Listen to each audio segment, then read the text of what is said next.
Hey, good evening, everybody. Thanks so much for coming out tonight. My name is Mark Stewart, and I run the Climate Change Program at the Maryland Department of the Environment, or MDE. And we are collecting information, sharing information, first of all, about a report that was published.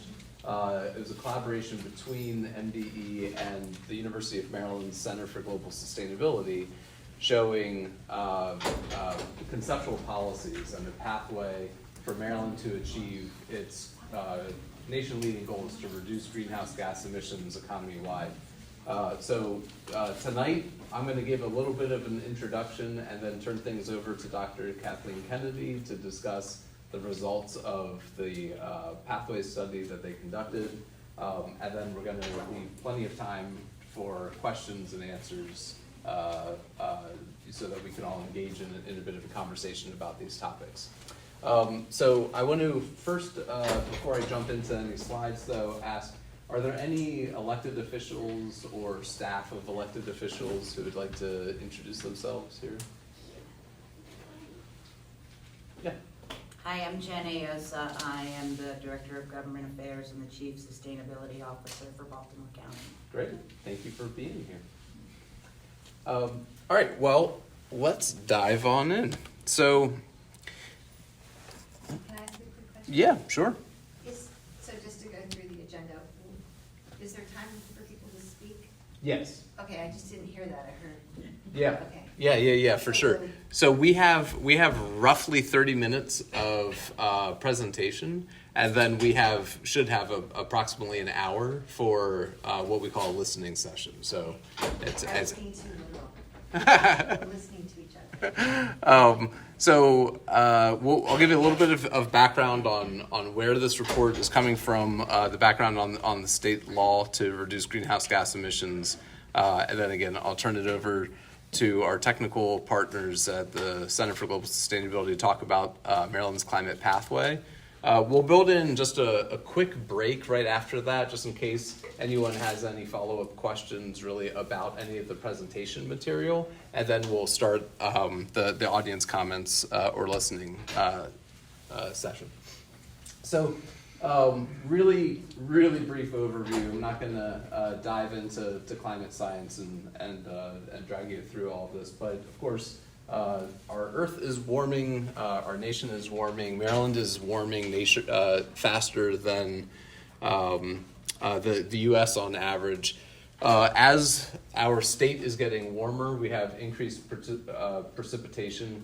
That precipitation is happening in increasingly intense periods. So we get sort of these hot, dry periods, that we just kind of experienced here over the last couple of months, followed by intense rainfall. And that is really devastating for communities and ecosystems across our state. That's, of course, just one little aspect of the effects of climate change in Maryland. When I grew up here in Maryland, and when I was growing up, we would every winter go up to, the ski slopes nearby. There's almost no skiing industry, reliable skiing industry in Maryland. We're in the Mid-Atlantic now because of climate change. I've got a nephew who's been suffering from Lyme disease for several years now. The ticks that carry Lyme disease, their habitat is spreading because of climate change. I've got family who live in historic Ellicott City who were displaced twice from so-called 500-year floods, which are increasing in frequency because of climate change. Half of Dorchester County, Maryland, will be underwater within my lifetime because of sea level rise, which is accelerated by climate change, so on and so forth, right? We're all experiencing these impacts. I know many of you may be here because you're concerned about the pace of climate change and concerned that government and the rest of society is not moving fast enough to address these issues. I'm here to humbly tell you that Maryland is a leader in this space, but that might not sound very satisfactory, right? We have reduced greenhouse gas emissions faster than just about any other state in the nation. We've reduced emissions about 30% so far since 2006, and we aim to have and we have the nation's most ambitious goals to reduce greenhouse gas emissions in the future. That said, for every ton of greenhouse gas emissions that we emit, we continue to dig a deeper hole for ourselves, right? The United Nations and scientists have been saying for a long time, in fact, for just about my entire life, that we have to move away from burning fossil fuels. Governor Moore is committed that we will move away from oil and gas in our economy. We are developing the policies now to implement those changes. We have very significant requirements under the law to achieve a 60% reduction in statewide greenhouse gas emissions by 2031 and achieve net zero greenhouse gas emissions by 2045. Again, those are the most ambitious GHG reduction goals of any state in the nation. So how are we going to do it?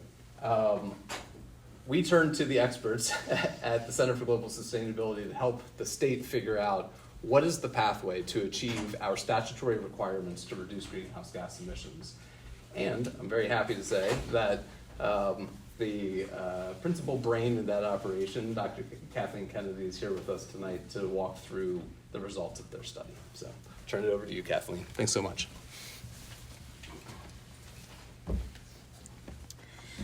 So the overall goal of this report was to model a pathway to meet the reduction goals that Mark just laid out, 60% by 2031 and net zero by 2045. And we did this by analyzing two different scenarios. First is current policies. So that's everything that's on the books in Maryland, as well as relevant federal policies such as the Inflation Reduction Act. This lets us see how close we are to meeting the goal with what's already in place. And we find that with full implementation of those current policies, the state can achieve 51% reductions by 2031. So this is on a good trajectory, but there's still a gap to be closed. The second scenario is Maryland's climate pathway, which layers additional policies on top of what already exists to reach the 60% reduction goal and set us on a trajectory to net zero. And we do this by really using an all-of-society approach, thinking about how all levels of government can be involved, federal, state, local, how non-governmental organizations can contribute, individuals, faith-based organizations, all of these working together. And we look for reductions across all sectors of the economy to make sure that everyone is contributing to this goal. And with this kind of all-of-society approach, we find that Maryland can realize substantial benefits for its citizens. So starting with a little bit of context, this is the emissions trajectory for Maryland, total greenhouse gas emissions over time. On the left, you'll see it starts with 2006. That's the baseline year of emissions for the state. So all of the percent reductions that I'm going to talk about here are relative to that year. And so over time, Maryland has already reduced emissions, as Mark said, thanks to existing policies such as the Greenhouse Gas Emissions Reduction Act and others. But the Climate Solutions Now Act did up the ambition, and so you can see going forward to 2031 and net zero, there's still plenty of work to be done. So this report focuses, I think...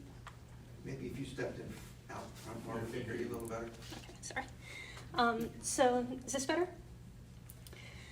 So this report focuses primarily on 2031. I will mention a few things more relevant to 2045, but most of what I'm going to talk about is about the 2031 goal specifically. So starting with that, this chart shows kind of a summary of the pathway to reach that 60% reduction goal. Again, from the left, we see the baseline emissions in 2006. This is total greenhouse gas emissions in the state. And on the right is the emissions in 2031 if we're going to meet that 60% goal. So how do we do this? We start by recognizing what Maryland's already done. So this green bar that I've highlighted is the historical reductions that have already taken place, and that gets us already halfway there. Next, we see all of these bars going across are the different sectors of the economy and how they can contribute to reductions. So the lighter shading up top on each of these bars is the current policies scenario and the emissions that can be achieved with full implementation of those existing policies. The darker color underneath is when we layer on additional policies that can help close the gap and reach the 60% goal. So next I'm going to walk through each of those different sectors individually and talk about what those additional policies were that we modeled. So starting with the electricity sector, we modeled an 89% reduction in emissions by 2031. This is the largest percent reduction of any sector. And this comes from 100% clean energy standard. for 2035. It also involves collaboration across Maryland along with other states so that not only is there clean energy in Maryland itself, but also any imported power coming into the state is also clean. We also look at how we can boost renewable energy deployment and accessibility, for example, through federal solar energy tax credits. In the transportation sector, we model a 49% reduction in emissions. This comes from things like smart growth and zoning reform that can reduce vehicle miles traveled overall.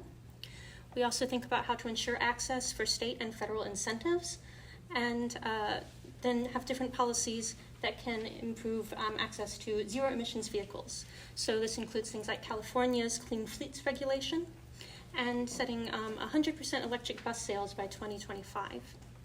We also model some electrification of non-road sources. So this is things like lawnmowers, commercial forklifts, and things like that. In the building sector, we model a 35% reduction in emissions, and this comes from setting zero emissions appliance standards, which can help improve indoor air quality as well as reducing emissions. We also set zero emissions construction standards for new buildings, and we extend the energy efficiency standards that the state already has in place. In the industrial sector, we model a 79% reduction in emissions. This comes from implementing Buy Clean standards for manufactured products that can promote energy efficiency and electrification. We model a switch in fuel use in the cement industry away from coal toward cleaner sources. And this is actually something that's already underway in the 2 cement facilities in the state. Both of them have their own internal goals to reduce emissions, and so they're moving toward natural gas and bio-based fuels that are cleaner than coal.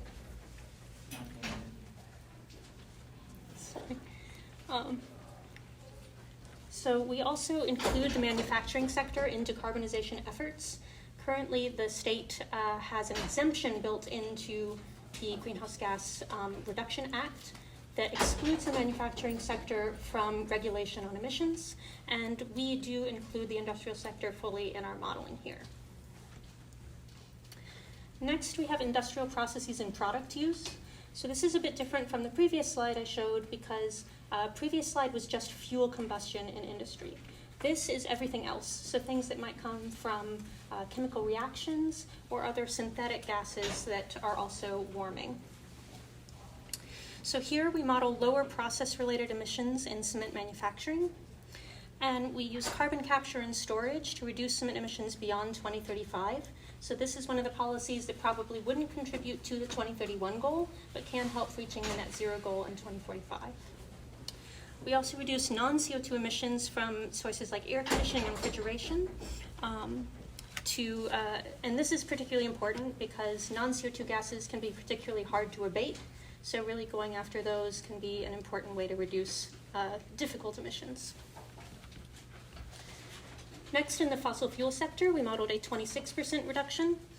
This comes primarily from reducing natural gas across all of the other sectors that I've shown here. But we also model widespread monitoring of natural gas infrastructure. And we also think about how to ensure affordability such that there are no increased costs for Marylanders, but especially for vulnerable communities. In the waste management sector, we model a 40% reduction. This is through increased recycling and waste diversion away from landfills, and particularly improving access to things like composting. And in the agriculture sector, we model a 9% reduction. So this is a bit smaller reduction than some of the other sectors. That's partly because Maryland farmers have already implemented a lot of really climate smart policies. So what you see here is a continuation of those practices, as well as the addition of some opportunities in the livestock sector, which would be zero cost or even a cost savings for the farmers. This is the last sector I'm going to show, and it's a bit different from the others. So this is forestry and land use. And you can see in the emissions chart here, all of the numbers are negative. So this sector is actually a net sink, meaning it's taking in more carbon emissions than it's emitting. So the important thing here is to protect and expand those natural sinks that will be essential to meeting the net zero goal in 2045. And we are planning to expand analysis on this sector in future modeling. So the last policy I want to mention is one that applies to all of the sectors that we just talked about, and that's the Cap and Invest program. So this is where a limit is set on emissions, and the proceeds from selling off like permits for those emissions are reinvested in the state. So it can support other goals for the state, other emissions reductions, etc. And this program delivers 4% emissions reductions toward the goal. And I mentioned earlier that this pathway can provide benefits for Marylanders as well. So this is a quick summary of some of those benefits. On the climate side, we're going to meet the 60% reduction goal in 2031. This also lets Maryland contribute to national and global emissions goals as well, but it also brings benefits with co-pollutant reductions as well. And this leads to many health benefits. So the center column here is a summary of a few of those health benefits. These are all delivered specifically in the year 2031 alone. So we see up to 1,000 fewer cases of upper and lower respiratory symptoms, up to 51 lives saved, and over 16,500 fewer days of restricted activity due to pollution. And the final column is the economic benefits associated with the plan. So this is cumulative now through 2031. And we see that those health benefits can total up to about $1 to $2.4 billion. And it also results in 16,700 new jobs created and up to $1.5 billion increase in personal income. So now switching gears a little bit, I want to talk about not just what can be done, but a little bit about how we can do this and how we can think about it in the context of the state. So each of the different sectors has unique considerations and opportunities when you think about implementation of these policies. In the electricity sector, for instance, decarbonizing electricity also enables decarbonization of many other sectors where electrification is a key strategy. So, for instance, having clean electricity means that running your electric vehicle is also cleaner. It's really important here to think about how to make this an equitable transition, and particularly having equitable access to incentives in this sector. In the transportation sector, we can think about how to overcome barriers to the electric vehicle transition and how to reduce overall vehicle miles traveled. And affordability is a really key concern here, making sure that everyone has access to an EV who wants one. We also need to think about access to charging infrastructure, particularly for those who might not own their own home and can't just install their own charger. And we also want to think about access to public transit. So for those who don't have a car, they can still have freedom of movement and get around without causing emissions. In the building sector, we want everyone to have access to efficient and clean building technologies.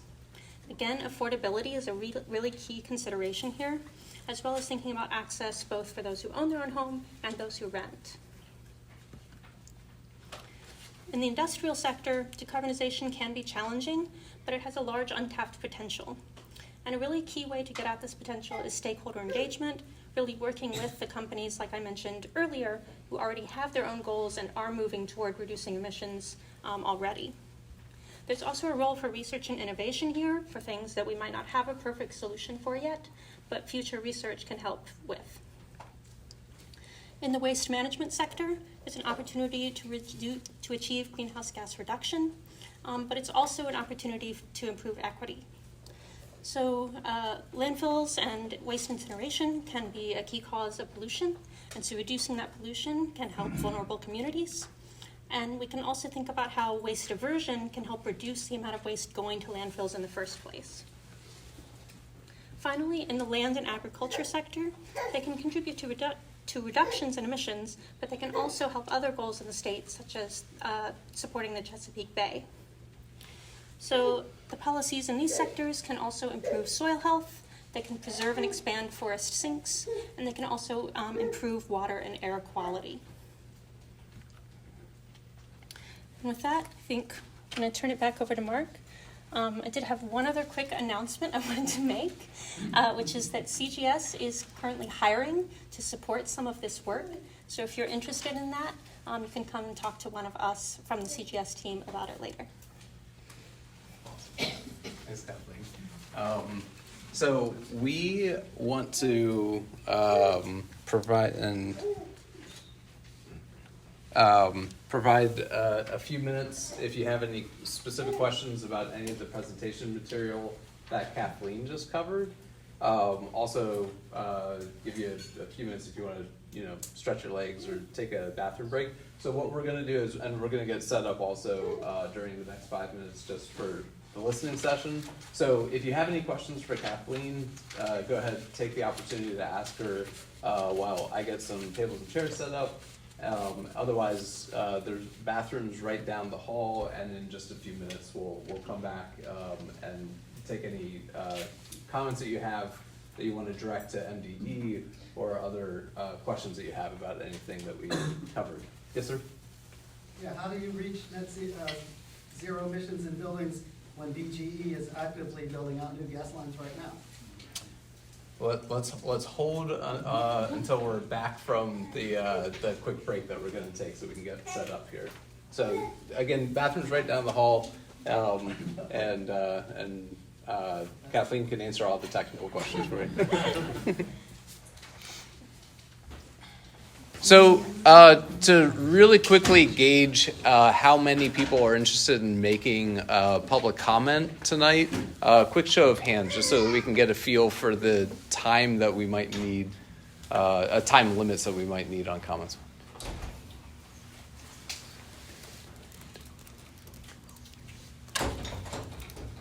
Okay, cool. Thank you for that. Well, where we wanted to jump in, not that I'm feeling that this group needs a whole lot of warm-up, but I did have a few survey questions that are designed to help us get some insight on some sort of core policy questions in front of us right now. So first, Governor Moore set a goal for Maryland to achieve 100% clean power by 2035. By the end of this year, agencies will recommend a policy to achieve that goal. We'd like your input on what you think the state should qualify as clean power. So what I'll do is ask you to raise your hand if you consider each of the following things that I'll read off to be a clean power source. So I'll say one example of a clean power source. If you think that that's a clean power source, raise your hand. If you don't, keep your hand down. So first of all, solar power. Is there a back and forth? Yes, I've learned that there's no simple answer or simple question, and if you want to, after I read these or in your comments, say solar if and when and where, then that's perfectly fine. We're quite familiar with all the nuance. Yeah. So yes, ignoring the specificities, I appreciate the input on the general idea of these. Wind power.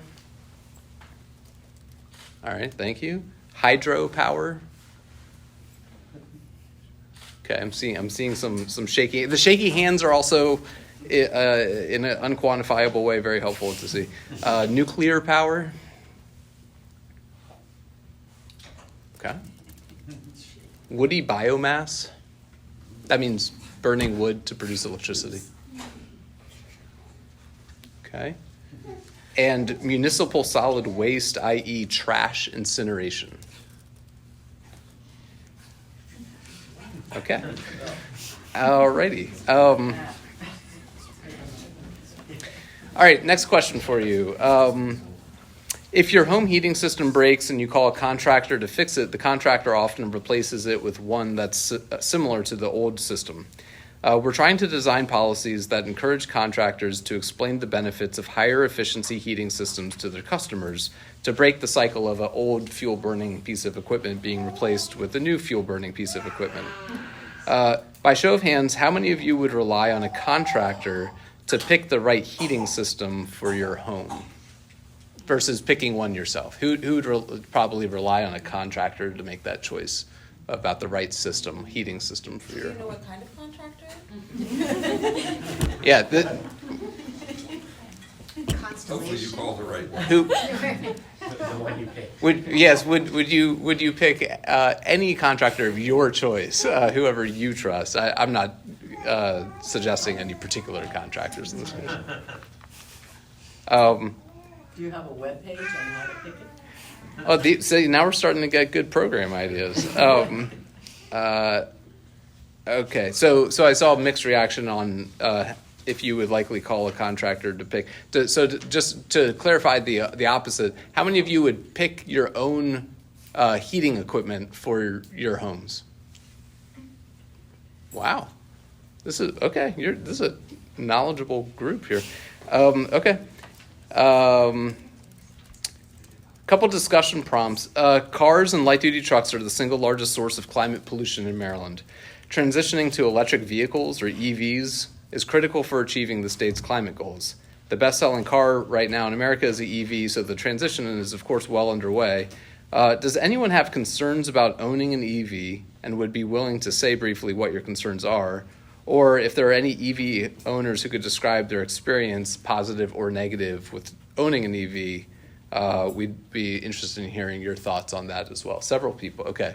Well, why don't we just take, I think 4 or 5 hands, so we'll take, starting on this side. Yeah, I'll make it quick. So I am an EV owner, and I rely solely on public charging. So I rent, and I've reached out to my apartment complex and sent them the incentives from BG&E about installing chargers, but the mixed incentives of renters and owners has not made that happen. So I travel for work to different job sites in construction.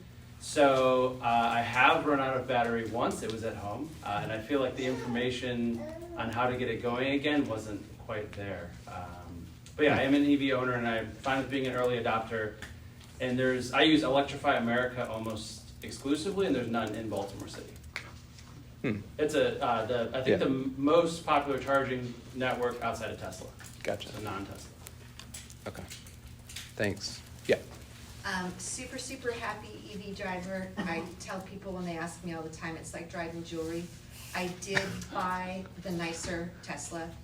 I do think the charging stations are terrific. You do have to plan, but the benefits are fantastic. And once you drive an EV, it's just, you just like it so much, there's no reason to ever go back. But we do have a hybrid car, I will say. We do have a hybrid car as a backup.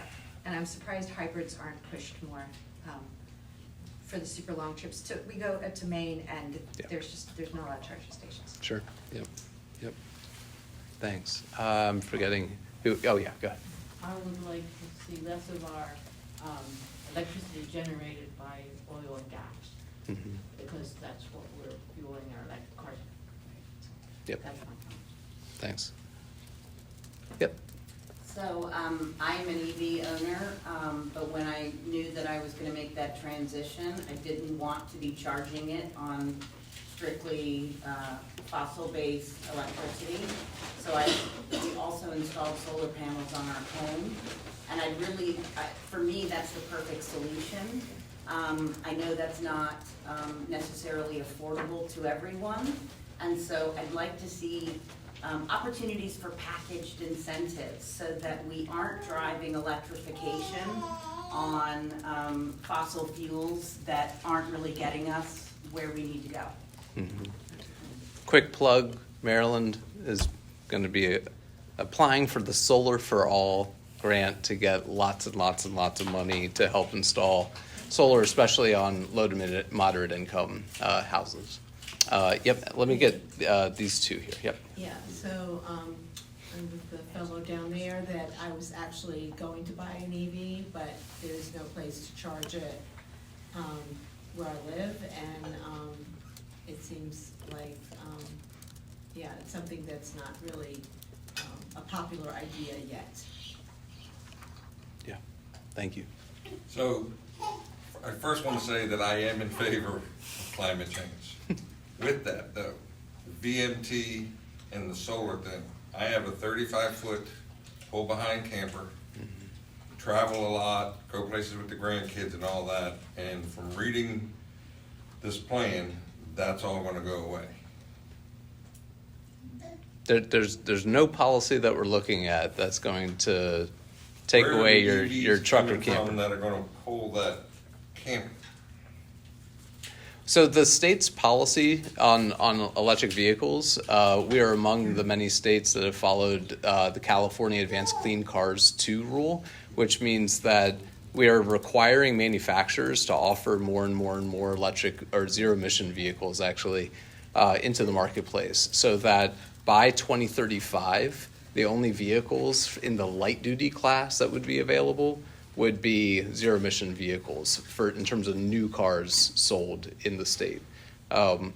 There are, of course, other classes of vehicles, medium and heavy-duty, where the rules are different and more flexible than the light-duty class. But there's obviously a lot of development happening in that area, and including especially in the pickup truck range. That's why I'm asking. Yep. I didn't expect a full answer, but Yep. I'll be following. Yep. And go ahead. Just a short comment that a lot of people object to putting solar panels on their roofs because they have to have smart meters. Mm-hmm. Yeah, I've heard that. Thank you. All right, another question for you. And this is my last kind of general survey question. We'll be happy to open it up for open mic night. So this question is, the state government is currently prohibited from requiring manufacturers in Maryland to reduce climate pollution. The University of Maryland has produced 2 reports now suggesting that the state should lift that prohibition and allow the manufacturing sector to participate in climate pollution reduction programs. Would anyone here like to share your opinion on including or continuing to exempt manufacturers from the state's plans to reduce greenhouse gas emissions? Definitely should be included. Thank you. Did I see another? Yes, ma'am. I think they should be included, but not without incentives. States work really hard to attract and retain manufacturing jobs because it provides family-sustaining wages for people with all different kinds of skill levels and education levels. So if we want to achieve equity goals, we should not be doing things to drive manufacturing jobs out of the state. That said, there are innovations that could be done. They just cost money, and not a lot of manufacturers have that kind of profit margin. And so the state has to consider incentives. Great. Wouldn't they Yes, sir. also be already forced with the, I'll make sure I got the right term here, with the cap and invest? Not necessarily. Well, and actually specifically, no. Right now, MDE is prohibited in law from requiring any greenhouse gas emission reductions from the state's manufacturing sector. So that's what's in question here. And I think even if the General Assembly decided to relax that, there's still a question of what's the right approach to even including manufacturers in a cap and invest program. Other states have given pretty broad exemptions to manufacturing, especially the energy intensive and trade exposed industries, often have a much more flexible path under a cap and invest system. But just to clarify, in the results of the modeling we showed, industry was included under the cap there. So. I mean, are we willing to lose? I'm sure a lot of them are going to leave. We're going to lose those tax dollars. So that's. I would say that MDE's perspective on it is trying to figure out what is a path to have Maryland be a hub for clean manufacturing. How do we see that the jobs are secure, that manufacturing is supported in their really voluntary commitments to decarbonize. I think, is it globally, the cement industry has committed to net zero emissions by 2050? Yeah. That's a very strong industry commitment. And we're maybe picking too much on cement, but it's important to know Maryland does not have a large manufacturing sector. We have 2 cement plants, and those 2 plants by themselves make up the majority of our manufacturing sector emissions, which is why we often tend to talk about cement manufacturing. Okay, well, thank you for that input. And a number of you raised your hands for wanting to offer comments on the state's forthcoming plans and our help guide us in our policy making. So I'm not going to ask you to stand in a line. That it seemed like half of the room was going to wind up standing if we did that. So I'll just generally start on this side and work this way. Were there some people over here who wanted to make a comment? All right, so starting in the back, and what do, 3 minute? Okay. Yeah. My question is, how can Maryland claim to be a leader in climate change policy while continuing to export tons and tons of coal out of South Baltimore and Port Covington every year at the detriment of the vulnerable communities there? For those of you who are not aware, Maryland is one of the largest exporters of coal and natural gas in the nation. Thank you for the comment. Yep. I'd like to take this opportunity to point out that the operating permit for TSX coal pier, which is 1,000 feet from the homes of our neighbors, is up for renewal. And so we are hoping that MDE will not renew that permit. And just to give you a little present, this is from the community of Curtis Bay, to remind you that they have to live with the coal dust every single day, every minute, every hour of every day. They can't open their windows. Their life expectancy is significantly lower than the rest of the city even. So in terms of no person left behind, you need to do something about the coal exports. And since he mentioned exports, I'll also mention the LNG exports from Cove Point. I don't know how we can clean our air up, but pollute the rest of the world. Thanks. Yep.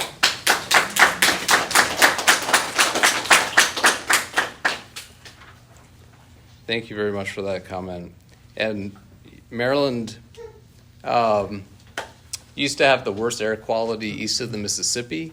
We're now in compliance across the state for meeting all of our national air quality standards. But very importantly, to the point that you're bringing up, those benefits are not shared equally across every community in the state.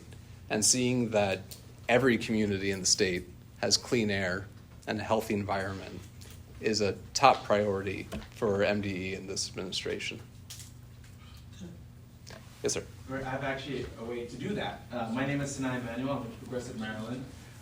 And we believe that this climate pathway report has the opportunity to be as bold as the legislation that came before it. But unfortunately, this report continues with trash incineration and introduces biomass and biogas in its modeling plan.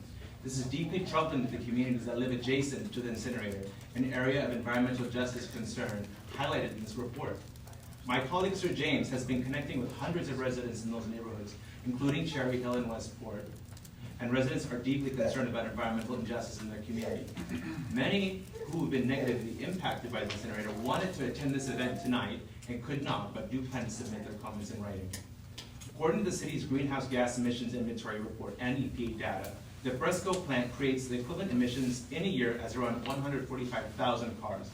It is the single largest stationary source of emissions in the city. That iconic smokestack on I-95 also radiates toxic chemicals like lead and mercury. Exposure to the toxic pollution from the incinerator triggers and worsens upper respiratory health issues, not great in a city already struggling with disproportionately high asthma rates. Exposure to the mercury and lead radiating from the incinerator can damage immune, digestive, and nervous systems while also damaging kidneys and lungs. There are ways to achieve emission reductions without continuing the same old toxic systems that are actively harming Black, brown, and working class people at disproportionate rates. Cleaner, more sustainable alternatives exist. Work with us in the room, along with many of us in this room, who are happy to share with you our ideas on how to achieve desired emission reductions while also addressing environmental justice concerns. For example, there are local community organizations doing incredible work to expand zero waste initiatives and community composting and recycling. What the state needs is a pathway that sets Maryland on an immediate transition away from incineration, because the state cannot continue to poison people. Thank you.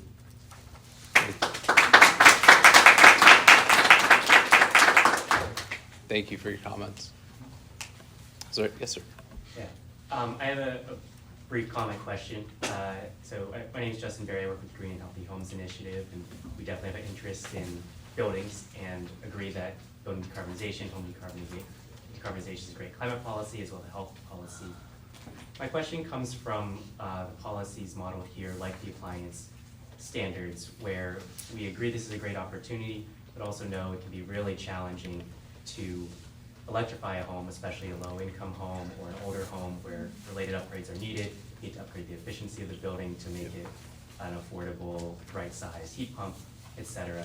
So my question is, as you are developing these policies and putting them into the plan, how can we make it clear the need for these adjacent programs, such as building retrofit programs, building efficiency programs that might not be the appliance standards, but are needed to make sure that it's accessible and has benefits for people as we do this transition? I hear you. And right now, so starting this summer and running through the rest of this year, MDE and the Maryland Energy Administration are co-chairing something called the Building Energy Transition Implementation Task Force. And it is specifically designed in statute to recommend the incentives, really, and the policies and programs that are needed to make that building electrification future achievable for everyone. And there's certainly, I'm glad you brought up the point about that there's some significant costs. One of my colleagues just installed a heat pump at her home, and it's case in point of there's sometimes additional costs to that retrofit project when you have a native fossil fuel burning system in place. So the additional incentives, perhaps in addition to the federal incentives that were provided through the Inflation Reduction Act, is certainly a keen focus for MDE and MEA as we think about the state's plan this year. Yes, ma'am. Hi, my name is Ann Wilson. I live here in the city of Baltimore, and I'm here in solidarity with the community of Curtis Bay. And just to follow up the comments from Andy and Sam, who are members of a group called Coal Free Curtis Bay, MDE has promised a public hearing about the renewal of that permit that CSX is waiting on. That permit was supposed to expire on September 30th, and we're hearing that, oh, it's just gonna be extended until we're ready to make a decision. We need to know when that public hearing is gonna be. And you might wanna extend the permit to CSX, but we want you to set a date for that public hearing and stick to it so that the community has a chance to hear what MDE is doing, what issues they're considering as they're looking at that permit renewal, and whether they're actually considering the concerns of the community. Thanks. Great.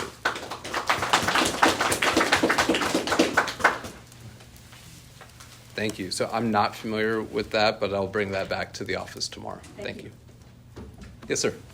Yeah, so my comment is about implementation strategies in the transportation sector. And from the presentation today and what I read, there's a lot of energy emphasis around electric vehicles, and I think it's ACC2 or something like that. And so I just wanted to make the comment that,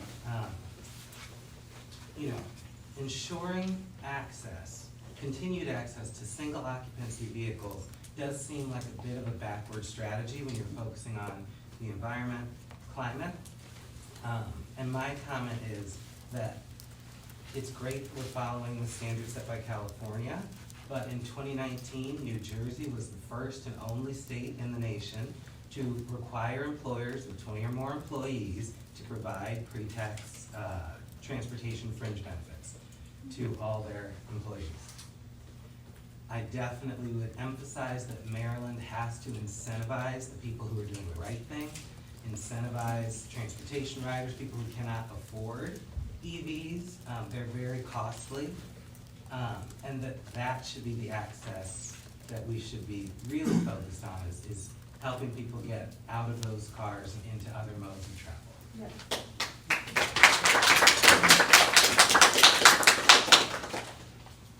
Great. Thank you very much for that. And tell me again, you said New Jersey pre-tax transportation incentives program? Pre-tax transportation fringe benefits. Fringe benefits, okay. The federal stuff that already applies, they mandate it. Gotcha.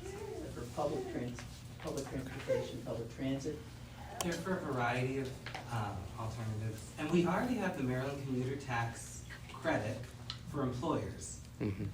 So it would be a great thing that employers might take, would take more advantage of if it was required anyway. Gotcha, thank you. Oh boy, hold on. I think I'm trying to systematically sweep this way, so we'll go here and then work our way back this way, yes? Thank you very much. I'm Laurel Peltier, and I'm a low-income energy advocate, but I actually want to talk about something pretty wonky. I think this crowd may like it, but first I wanted to say thank you to this whole process. This is night and day, and it's extremely appreciated. Just to be able to drive a few miles and to have access to a listening session is terrific, because it hasn't been this way.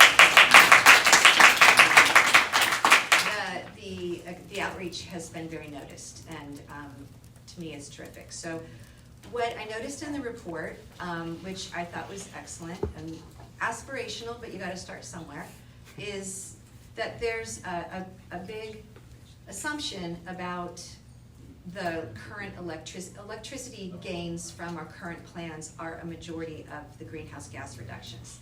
And our electricity plans rely on this renewable portfolio standard. And I think this is a little tricky, and every time I bring this up at lots of places, you can just feel people get uncomfortable. But I think the big question is our RPS tight enough? Is it a decent RPS? You know, when you're out in other states, often you can hear people almost kind of snickering about Maryland's lax RPS. And so really the question is, if you looked, for instance, at 2021's report, there's waste to energy RECs being used. This isn't clean energy we're buying. We all know we're buying renewable energy certificates, unbundled renewable energy certificates. And my question I have is, since we need to be authentic, this is about really making a difference in our greenhouse gas emissions, is it worthwhile to have an authentic RPS audit to really find out what is working, and to help the legislature tackle some of these very tricky recs that have a lot of industry behind them? Because if I go back and look at some of these years, I mean, it's almost, it just doesn't seem authentic when I see it was half black liquor. So I appreciate that electricity is driving this big thing, and I just would ask that we're honest and actually have the data and follow the money. Where are these recs going? Because our RPS report is thorough, it's one of the best in the country, but it doesn't really answer that question. So I think that given that it's on page 35, we're going up in imported electricity. I mean, absolutely, because we're gonna be closing a lot of fossil fuel things. It just seems to me it wasn't really in the report, and I would ask that that could be somehow fed into the whole strategy and process. Got it. Thank you. Thank you.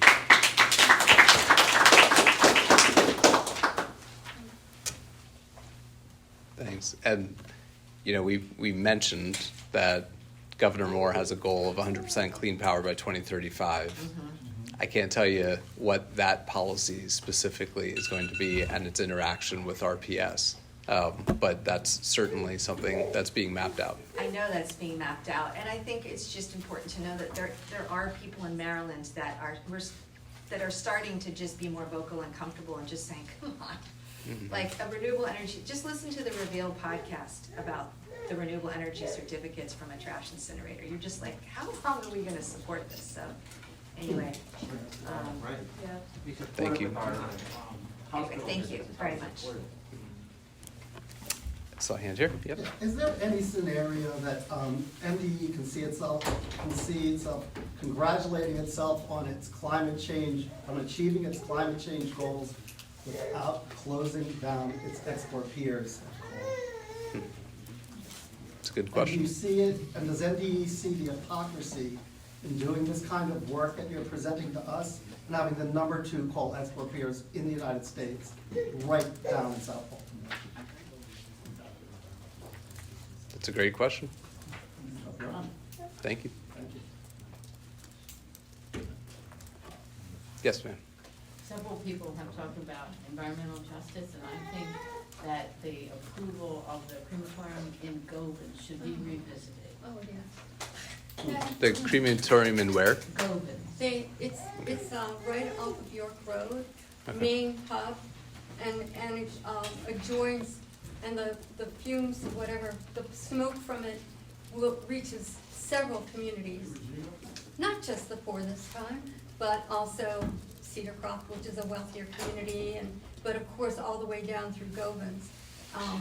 And Guilford, yeah, the whole area, and it's already been proven that the emissions are harmful, and it's a funeral home that is doing this, and so far they have been winning. Yeah, but they haven't opened. No, they haven't yet. So we hope it'll stop. The best people I think to talk, I don't know, are you part of York Road Partnership?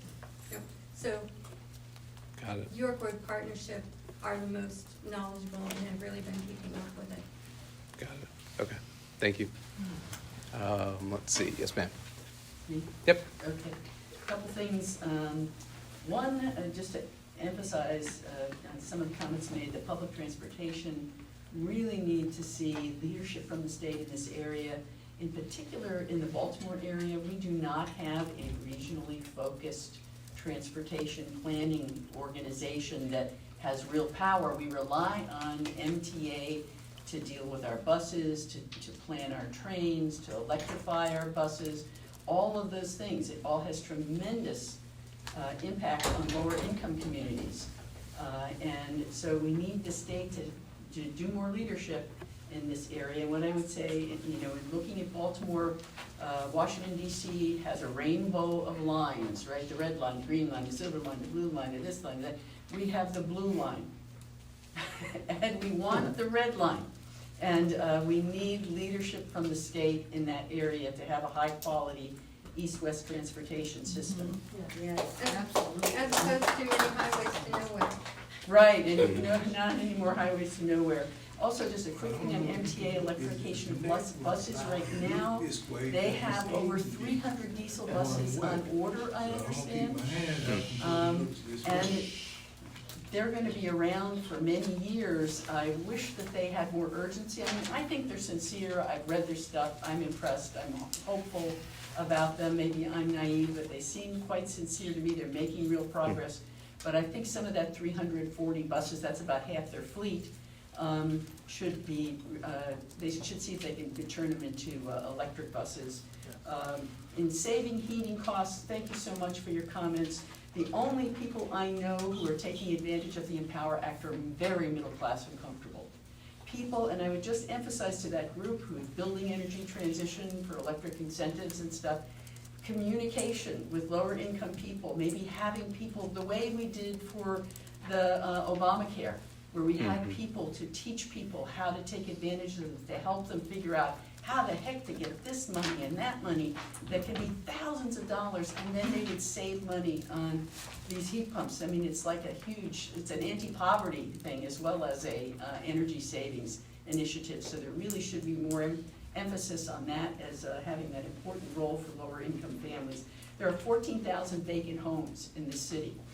Wouldn't it be wonderful if when they are renovated, that they're renovated with all electric systems? And maybe we can give some incentives to the community groups, nonprofit organizations, to help them to install heat pumps instead, and heat hot water systems, etc., instead of the gas systems that are, you know, reaching into their neighborhoods.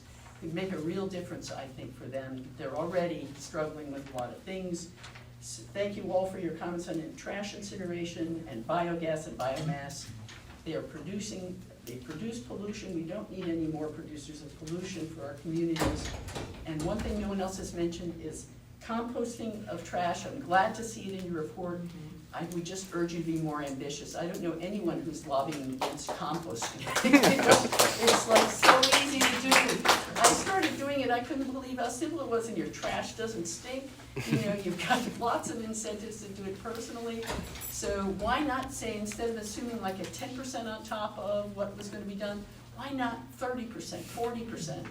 And just, you know, maybe an aspirational number, you know, that would and some help from the state in getting in locals to do it. They're doing it in many places in the country, so thank you so much. Thank you for this report, thank you for all your effort. I can see that there was a lot of really valuable thinking going on, and thank you for holding this hearing. Thank you. I saw a hand here, and then I'll go here, and then I'll sweep back and capture a bunch of other hands. Yes, sir. Yeah, sure. Good evening. My name is Adrian Gardner, and I'm here today with my company, greenlegacy.com. We are trying to start Maryland's very first eco-friendly, non-polluting funeral business. And one of the things that we need is a change in policy. And so we know that there's a 10 megaton gap, and quite frankly, a simple policy change in funeral practice within the state can allow what is now sometimes called body composting. But when you look at it, the reason this is so important is that when you look at the emissions from cremation in the state, the numbers are going to grow. They're going to grow because more and more people are becoming cremated. It's an option, it's a choice, and also because our population is growing. So we're talking about 63% growth over what could be, some estimates are somewhere in the nature of 25,000 metric tons a year of emissions, and sort of emissions plus sort of shadow cost. And we just think, I want to also thank the team at MDE because you've been very responsive.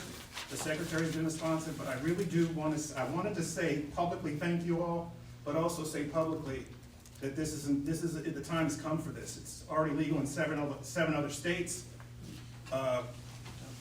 Anyway, greenlegacy.com, coming soon. Thank you, and thank you for submitting your written comments as well. That was very helpful. Yes, sir, and then I'll come back around. Yeah. Yes, my name is Ronald Bethea. I'm president of the National Association of Blacks in Solar. I want to thank you for coming to my alma mater to host this. And I just drove from Prince George's County to be here. So when you say 1,700 on Morgan's campus, it's not the whole campus. So I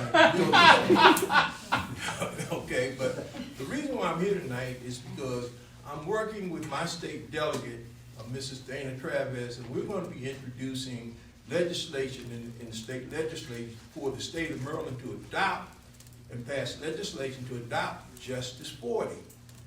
The Biden administration signed Executive Order 1408, which gave rise to the Justice 40 initiative, saying 40% of the benefit should go to low and moderate income communities.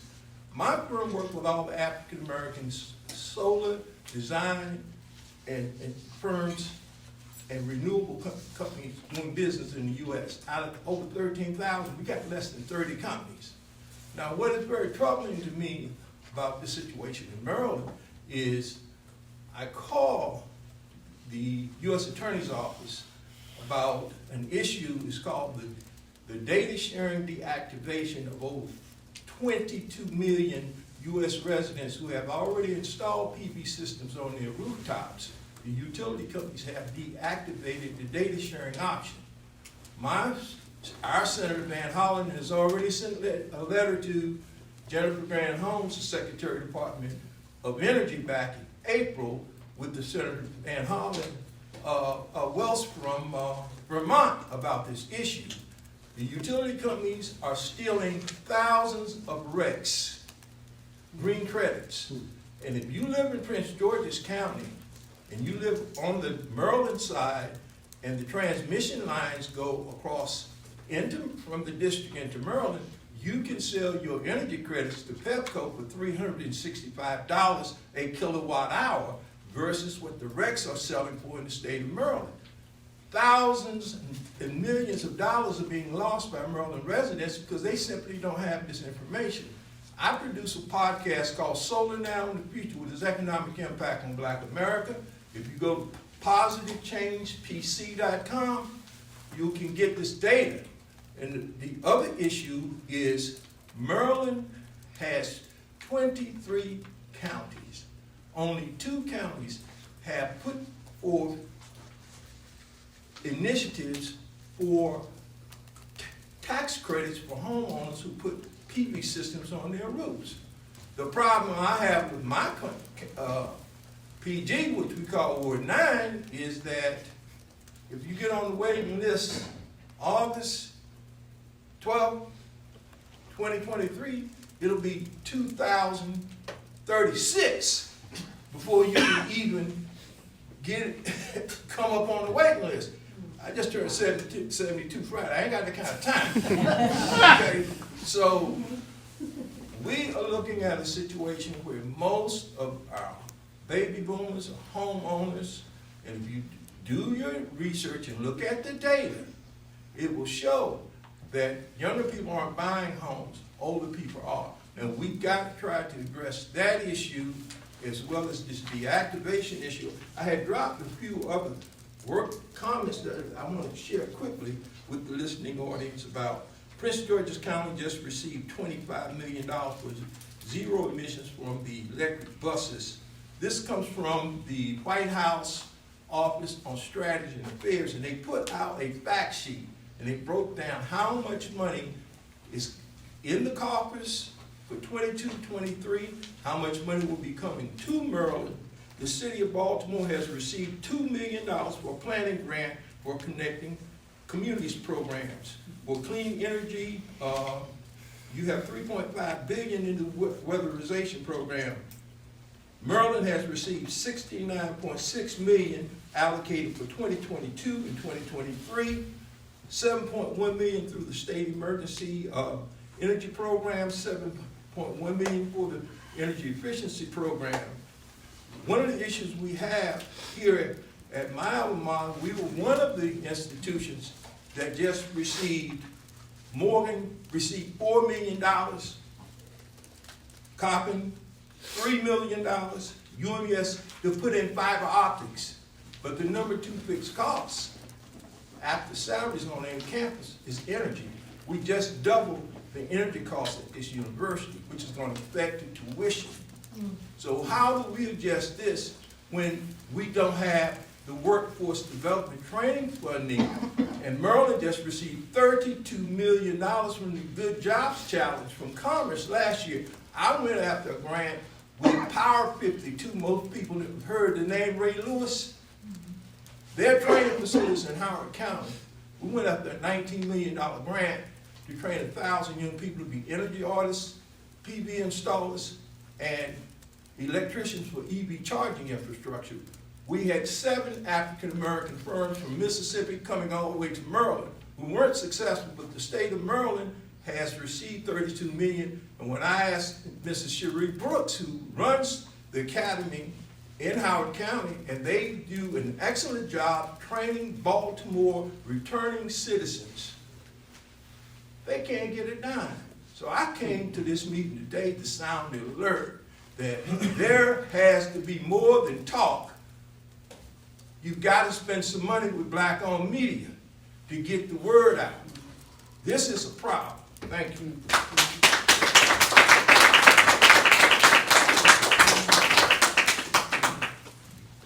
Thank you, sir.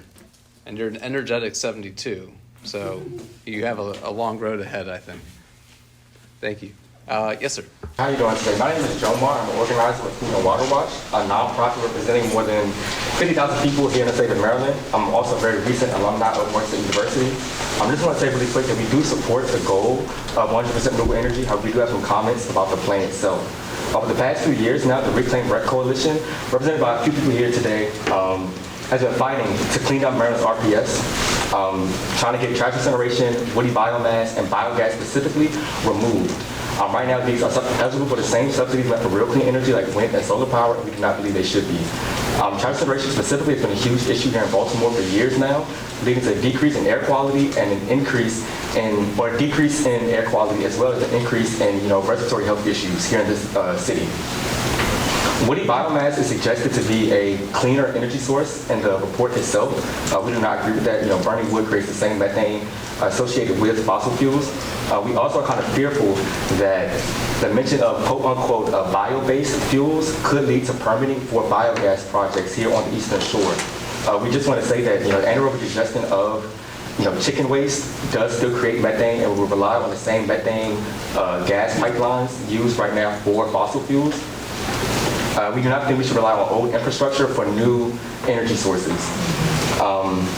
The point I wanted to make was that burning trash, burning wood, and the anaerobic digestion of chicken waste creates the same methane associated with fossil fuels. It will also lead to more waste being here in the state. The report suggests that because there wouldn't be an increase in livestock, that means there wouldn't be an increase in emissions associated, with agricultural industry. However, we do know that biogas facilities, in order to be profitable, would have to import more chicken waste from out of state. No question. This would create runoff issues and lead to increased pollution here in the Chesapeake and other local waterways. So once again, while we are supportive of 100% renewable energy, we do not believe we should be, replacing fossil fuels, which is a dirty polluter, with slightly cleaner polluters. Thank you.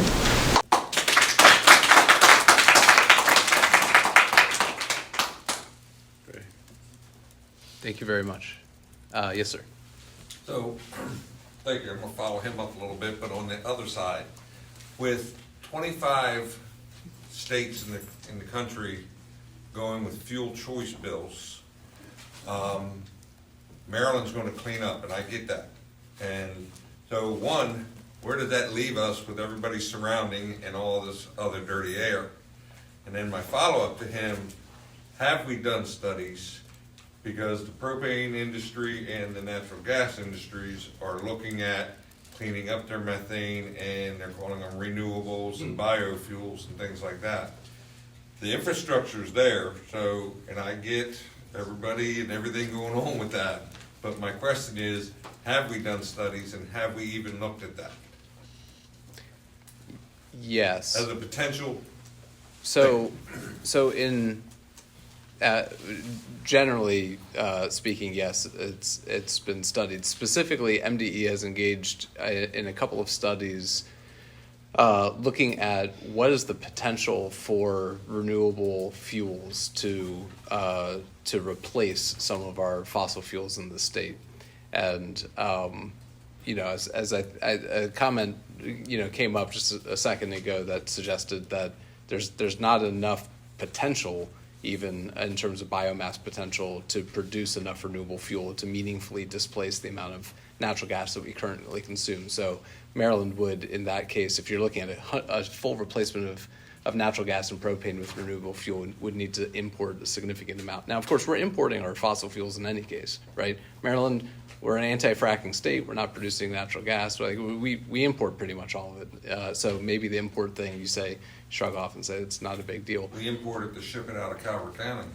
So half of the natural gas that flows through pipelines in Maryland is exported from the Cove Point LNG facility. The other half is burned in our state, right?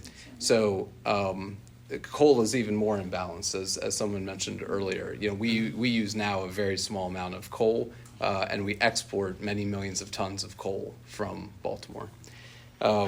So there is the studies that have been done basically show that there could be a limited role for renewable natural gas, biomethane, other renewable-based fuels to achieve some level of reducing emissions associated with heavy transport, heavy industry. There's certain sectors that are hard to decarbonize because of their high heat needs, essentially, where heat pumps have a hard time achieving some of those demands. When we look at low temperature space heating and water heating needs, domestic water heating needs, we see time and time again, study after study, that efficient electric heat pumps are the best solution for low temperature needs. So it's mixed, but yes, we've studied it. We've published some studies related to that, and I think that the Pathway report also includes some assumptions around the potential for these bio-based fuels to be a part of the solution. Thank you. Yep. Chris. So I'm Chris Sticks, and with this here, I volunteer with Sierra Club Maryland. I also want to compliment you on the work done so far. As we go forward with Pathways, as a state, it's critical that we deliver for low-income residents who risk being left behind with costly and unhealthy heat and hot water systems. We need to offer one-stop whole home retrofit programs that will enable that to happen, because it's not just the heating system, but as Justin pointed out, you often have to do additional work on other systems. The incentives that we have under the IRA, Inflation Reduction Act, and Empower will cover part of that bill, but it won't be enough to achieve the goal to electrify 100% of low-income households by 2030. We need a lot more effort to develop the coordinated funding mechanisms so that we can accomplish those goals.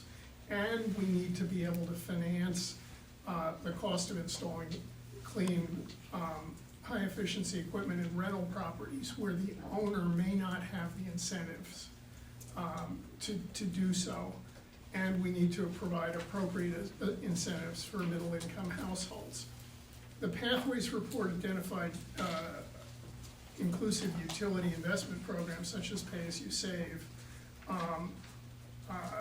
And a report published earlier this year by RMI, Earth Justice, and Green and Healthy Homes and Sierra Club identified a number of other ways that we can finance that effort. But we need some kind of a organized effort to look at all the financing options so that we can accomplish the goals of electrifying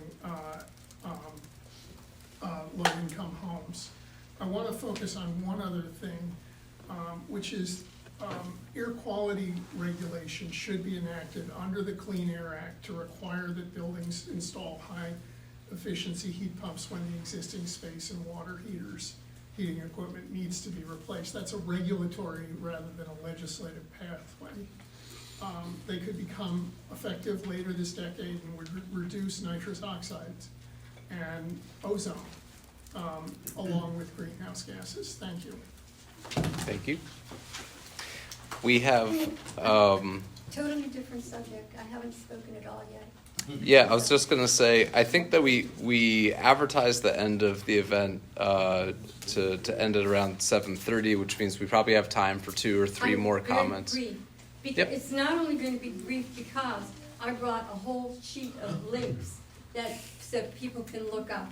So I will pass those out to whoever wants them at the end. So I also want to briefly say that I had a devil of a time looking all of this up. So I would personally recommend not to use Google. Because Google is highly opinionated. They were starting to, there was something that came up about Senator Ron Johnson, and all the article in Google said it was misinformation. And it didn't even say what the misinformation was. So I went to DuckDuckGo and I went to Brave, different platforms, different information, interesting. So at any rate, I am now in contact with people from Block Island, Martha's Vineyard, Brigantine, New Jersey, which is just north of Atlantic City, I believe. Am I correct? Mm-hmm. I'm correct, okay. And basically, the first thing that a lot of people started noticing about offshore wind turbines was that whales were beaching themselves. 60 whales beached themselves this summer off of Cape May. And of course, the government was saying, oh, well, it's not sonar, it's not sonar. In order to set up the wind turbines, the builders, who are all foreign builders, there's a company called Ørsted from Denmark, and they use all their own people, so it's not a matter of creating jobs for anybody, have been using testing with sonar to test placement of the wind turbines. So the wind turbines are really, really tall, and they have to be, so they use the sonar for the testing. So that, and there is a documentary that I put on the bottom of the sheets that I just found that says that it proves that offshore wind drilling, wind farms do kill whales. And that would not only include the humpbacks, and the humpback whales, all the whales have been coming further inland because of climate change. And of course, that means also that there are more boat strikes and so on. So and right whales are critically endangered. They're down to 340 whales from a couple of years ago where there were 400. So they are critically endangered. So that's just about the whales. To construct the wind turbines, as I said, they're doing testing with sonar they have to include sonar in each turbine because the turbines communicate by internet. And if there's anything wrong with the turbine or anything of that sort, it communicates with internet, and so they connect it all to sonar. So that's one thing. They put the turbines 10 to 15 miles out from the shore, and that happens to be where cold water meets warm water, and a lot of the krill and other phytoplankton and so on are born and develop in that area. So that would halt and harm them. And of course, whales and many, many other fish and so on feed on krill. If the krill are disturbed, that goes downstream to all fisheries. And all fisheries would be impacted or are currently impacted where they're going up in Block Island. So the wind turbines themselves don't have more than a lifespan than about 15 years. And they break down periodically and have to be taken out of service. There are wind turbine graveyards all over this country. There's 33 square miles of wind turbine graveyard. They don't know what to do with the blades or the turbines when they die. So they're just sitting there in Wyoming and Texas that I know of here. I found an article too from BBC complaining about this in UK. Anyway, so that's just the tip of this particular iceberg. So, and I thought I would invite all of you to do your own research, and to get you started, I brought these sheets. So I welcome you to get into it, and I will hand them out. Thank you. Thank you. Thank you for your comments. So we're at 7:30. I'll take one last comment, and then I'm happy to hang out for a few more minutes if anyone wants to chat after we break. Yeah. In case the elderly people in the room don't know it, Baltimore does have a green cemetery now. It's called Serenity Ridge. It's in Catonsville, and what green burial means, among other things, is no embalming, no cement vaults, and you can be buried in a shroud. You don't need a casket. And I have no financial connection to Serenity Ridge, but if you want to check it out, they have a website. Thank you for sharing. Well, I didn't want to end on that note.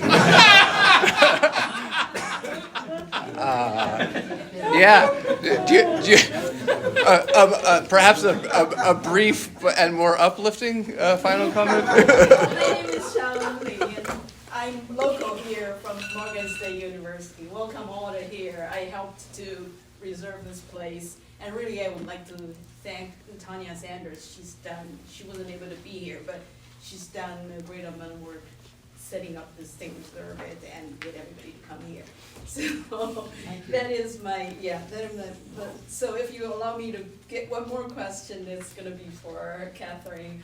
I was thinking about when you were doing your scenario, do you consider that if the state of Maryland encouraged the employees to do work from home, just writing on the COVID, maybe half of the people work from home half of the time, and then maybe, because we have a huge amount of federal employee here at Maryland too. Right. So if state set an example, and we can talk to the federal, if they will do that, how much reduction we'll have for Yeah, so in the model, we don't have quite the specificity of looking at different policies that all contribute to the vehicle miles traveled reduction, but we would certainly expect things like that would be part of it, and we do model that reduction in vehicle miles traveled as an aggregate number. So that would fall under that kind of umbrella, yeah. Policy-wise, we could just. Right, yeah, so there can be a lot of suggest that. policies that might move toward achieving that number for sure, yeah. Okay, thank you. Thank you very much for coming out tonight. Thank you for helping to contribute to hosting us here at Morgan State this evening. So the road ahead, we have another one of these listening sessions scheduled for Southern Maryland and Prince Frederick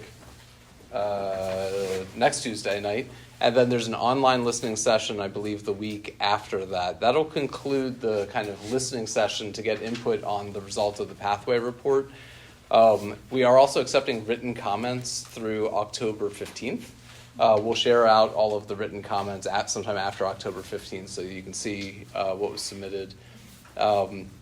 Due by the end of this calendar year is the state's final greenhouse gas reduction plan to achieve its 2031 goals.